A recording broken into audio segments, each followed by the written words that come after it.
Asian paints हमारे देश की उन कुछ चुनिंदा कंपनियों में से एक जो शुरू आज़ादी से पहले हो गई थी। फिर आज़ादी मिलने के बाद जब गवर्नमेंट ने सारा कंट्रोल अपने अंदर ले लिया था तब भी ये कंपनी बिजनेस करती रही। और फिर जब ग्लोबलाइजेशन के लिए हमारी इकोनॉमी को खोला गया, इस कंपनी ने फॉरेन के ब्रांड्स को हेड टू हेड टक्कर दी और एक ग्लोबल ब्रांड के तौर पे उभरी। तो आज के इस वीडियो में मैं आपको बताऊंगा कि कैसे एशियन पेंट इतनी बड़ी कंपनी बनी और लास्ट में बताऊंगा आपके काम की बात कि कैसे आप इस केस स्टडी से अपने लिए कुछ सीख सकते हैं एज अ एंटरप्रेन्योर और एज अ वर्किंग प्रोफेशनल। तो बिना किसी देरी के आज का वीडियो शुरू करते हैं। 1942 वर्ल्ड वॉर सेकेंड को शुरू हुए 3 साल हो गए थे और गांधी जी ने भारत छोड़ो आंदोलन की शुरुआत कर दी थी। जहां एक तरफ ब्रिटेन वर्ल्ड वॉर 2 में बिजी था और हमारे देश में आंदोलन चल रहा था, वहीं दूसरी तरफ इस सिचुएशन में भी 4 लोगों को एक अपॉर्चुनिटी नजर आई। वर्ल्ड वॉर सेकेंड के कारण हमारे देश में काफ़ी सामानों का इंपोर्ट बंद हो गया था और उनमें से एक था पेंट। हमारे देश की ज़्यादातर पेंट इंडस्ट्री इंपोर्ट पे डिपेंडेंट थी और इंपोर्ट के रुक जाने के कारण सप्लाई रुक गई थी और इसी अपॉर्चुनिटी का फ़ायदा उठाया चंपक चौकसी और उनके 3 दोस्तों ने, जिन्होंने 1 फरवरी 1942 को एशियन पेंट कंपनी की शुरुआत करी। उन दिनों ज्यादातर पेंट कंपनीज का फोकस होता था इंडस्ट्रियल पेंट पे, पर यह मार्केट काफी ज्यादा प्राइस ड्रिवन थी, यानी कि जिस कंपनी का माल सस्ता होगा उस कंपनी का माल ज्यादा बिकेगा। पर यहीं पे चंपक चौकसी ने इंडस्ट्रियल पेंट से शुरुआत ना करते हुए अपनी कंपनी की शुरुआत करी डोमेस्टिक रिटेल पेंट से।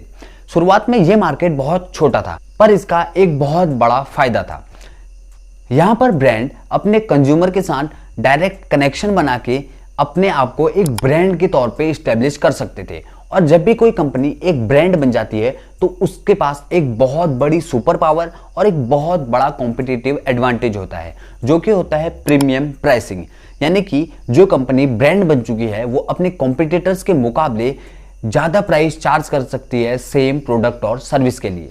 उस समय पर पेंट इंडस्ट्री में काफी ज्यादा बोलबाला था डीलर्स का, क्योंकि डीलर्स ही कंपनी से माल को लेकर उसको रिटेलर तक पहुंचाते थे। पर उन्हें डीलर्स ने एशियन पेंट को शुरुआत में ही उसके माल को रिटेलर तक पहुंचाने से मना कर दिया था, क्योंकि एशियन पेंट एक नई कंपनी थी और काफी छोटी कंपनी थी। इसी कारण से एशियन पेंट ने अपना सबसे पहला डीलरशिप स्टोर महाराष्ट्र के एक छोटे से कस्बे सांगली में खोला। कंपनी की सक्सेस के पीछे मेनली 4 कारण हैं, जिसमें से पहला है choosing the right market. Company ने शुरुआत में सिर्फ और सिर्फ डेकोरेटिव रिटेल मार्केट में ही अपना फोकस लगाया, क्योंकि ये मार्केट में कंपटीशन कम था, क्योंकि बाकी कंपनियां इंडस्ट्रियल पेंट सेक्टर में थी और इसमें फ्यूचर में ग्रोथ भी थी। तो कंपनी ने यहां से एक बहुत अच्छी पकड़ पेंट इंडस्ट्री में बना ली थी। कंपनी की सक्सेस के पीछे का दूसरा बड़ा कारण है डिमांड फोरकास्टिंग। डिमांड फोरकास्टिंग का सीधा सा मतलब है कि फ्यूचर में आने वाली डिमांड को पहले ही भांप लेना और अपने प्रोडक्शन को उस हिसाब से तैयार करके रखना। इसका एक एग्जांपल आपको दूं तो कंपनी ने ऑब्जर्व किया कि पोंगल और पोला और ऐसे ही बहुत सारे और फेस्टिवल के दौरान हमारे देश में बैलों और बाकी जानवरों की सींगों को रंगा जाता है। तो कंपनी ने जिन रंगों का यूज इस फेस्टिवल में होता है उनको इस फेस्टिवल से ठीक पहले मार्केट में अवेलेबल कराया और इन पेंट्स को कंपनी ने बहुत छोटी छोटी क्वांटिटी में अवेलेबल कराया, क्योंकि इस पेंट की पर फैमिली के हिसाब से डिमांड काफ़ी ज़्यादा कम थी। और ऐसा ही कंपनी ने दूसरी बार भी किया जब कंपनी ने ये ऑब्जर्व किया कि हमारे देश में एक कल्चर है अपनी दहलीज को रंगने का, और जैसे कि कंपनी के फाउंडर कहते हैं कि एक गरीब आदमी अपना घर रंगे या ना रंगे अपनी दहलीज जरूर रंगता है। और बाद में 1970 में कंपनी ने 8 करोड़ का इन्वेस्टमेंट करके एक मेन फ्रेम कंप्यूटर लिया और इससे कंपनी हमारे देश की ऐसी पहली प्राइवेट कंपनी बन गई जिसने इस कंप्यूटर का यूज किया था। और इस कंप्यूटर के आ जाने के बाद कंपनी की डिमांड फोरकास्टिंग की पावर नेक्स्ट लेवल पे चली गई थी, क्योंकि अब सारा डाटा एक सुपर कंप्यूटर मैनेज करता था। कंपनी की सक्सेस के पीछे का अगला कारण था सप्लाई चेन मैनेजमेंट। किसी भी कंपनी को देख लीजिए, उसका ज्यादातर बिजनेस क्रेडिट में होता है, यानी कि उधार में। और 1950-1960 के दशक में ये क्रेडिट पीरियड 180 दिन का होता था और कहीं कहीं तो ये 365 दिन तक भी पहुंच जाता था। यानी कि अगर किसी कंपनी ने आज अपना सामान बेचा है तो उसको उसका पैसा 180 दिन बाद मिलता था। तो कंपनी के पास इतना पैसा मौजूद होना चाहिए कि अगर वो आज सेल कर रही है तो अगले 180 दिन तक अपनी कंपनी को ठीक ठाक ढंग से चला सके। पर एशियन पेंट एक नई कंपनी थी और एक छोटी कंपनी थी। अगर वो अपने प्रोडक्ट को इन डीलर्स के थ्रू बेचती तो उसको 180 दिन कम से कम अपनी कंपनी को बंद रखना पड़ता है, क्योंकि उसके पास इतना ज्यादा पैसा एक्स्ट्रा नहीं था। तो इस प्रॉब्लम का सॉल्यूशन भी कंपनी ने काफी अच्छे ढंग से निकाला, जिसका नाम था कैश डिस्काउंटिंग। इसका एग्जाम्पल मैं आपको देता हूं। मान लीजिए आपने मुझे 1000 रुपये दिए और मैंने आपसे कहा कि मैं आपको ये 1000 रुपये अगले एक हफ्ते में लौटा दूंगा 100 रुपये इंटरेस्ट के साथ, यानी कि 1100 रुपये। पर 2 दिन बाद ही आपको पैसों की जरूरत पड़ गई और आप मेरे पास आए और आपने मुझसे कहा कि भाई यार तू मेरे वो पैसे आज ही लौटा दे, इसके बदले मैं तुझे 20% एक्स्ट्रा डिस्काउंट देता हूं इंटरेस्ट पे। यानी कि अगर तू मुझे आज पैसा दे देगा ना तो तू मुझे बस 1080 रुपये दियो, 20 रुपया एज अ डिस्काउंट माफ हो गया।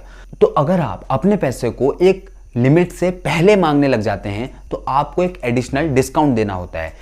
यही चीज सेम एशियन पेंट ने अपने डीलर्स के साथ और अपने रिटेलर्स के साथ करी। उसने अपने डीलर और रिटेलर्स को ये कहा कि अगर आप मुझे इंस्टेंट पैसा देते हैं या कुछ लिमिटेड टाइम पीरियड के पहले पैसा देते हैं तो आपको एडिशनल 5% कैश डिस्काउंट मिलेगा। यहाँ पे दोनों के लिए विन विन सिचुएशन थी। जो डीलर और रिटेलर होता था उसको प्रोडक्ट सस्ते में पड़ जाता था और जो कंपनी थी उसको टाइम पे पैसा मिल जाता। कंपनी ने 1979 में कलर कंप्यूटर को इंपोर्ट किया, जिसकी वजह से टिंटिंग टाइम 5-6 दिन से घटकर महज 4 घंटे रह गया था। फिर 1999 में कंपनी ने i2 टेक्नोलॉजी कंपनी से एक सॉफ्टवेयर यूज करना शुरू कर दिया, जिसकी वजह से demand forecasting, production planning, raw material management और ऐसे ही बहुत सारे कंपनी के इंटरनल काम ऑटोमेट हो गए। और अगेन इस चीज से कंपनी की एफिशिएंसी और प्रोडक्टिविटी बढ़ी और सप्लाई चेन काफी ज्यादा स्ट्रांग हुई। कंपनी की सक्सेस के पीछे का अगला कारण है ब्रांड बिल्डिंग, जिसे कस्टमर रिकॉल वैल्यू भी कहा जाता है। अल्टीमा प्रोटेक्ट லேமினேட் பண்ற பெயிண்ட் வெயில் காலத்துக்கும் லேமினேஷன், மழை காலத்துக்கும் லேமினேஷன், ஏशियन पेंट्स अल्टीमा प्रोटेक्ट வீட்டுக்கே லேமினேஷன்।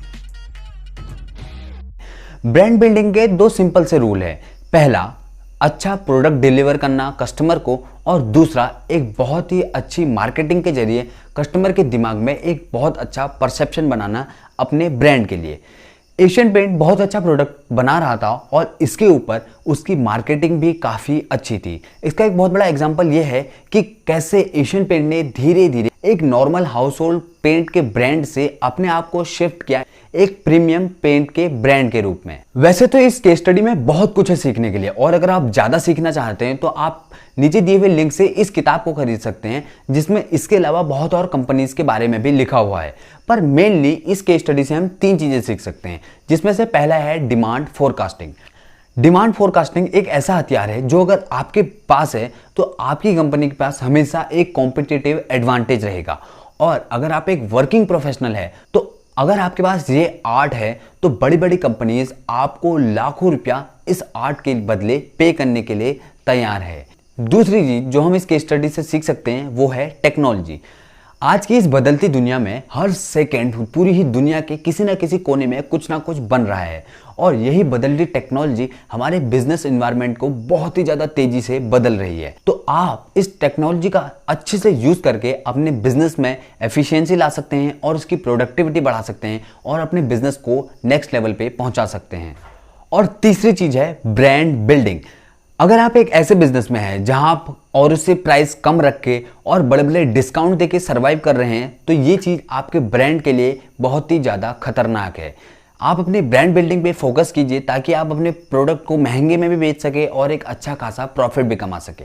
और अगर आप जानना चाहते हैं कि स्टारबक्स ग्लोबली इतना बड़ा ब्रांड कैसे बना तो आप इस वीडियो पे क्लिक कर सकते हैं। नहीं तो अगर आप जानना चाहते हैं कि याहू जैसी इतनी बड़ी कंपनी कैसे फेल हो गई तो आप इस वीडियो पे क्लिक कर सकते हैं। अगर वीडियो अच्छा लगा हो तो वीडियो को लाइक कर दीजिए, और ऐसी और इंटरेस्टिंग और नॉलेज वाली वीडियो देखने के लिए हमारे चैनल को सब्सक्राइब कर दीजिए, और एक प्यारा सा कमेंट करके बताइए कि ये वीडियो आपको कैसा लगा और नेक्स्ट वीडियो आप किस टॉपिक पर चाहते हैं। And I will see you in the next one.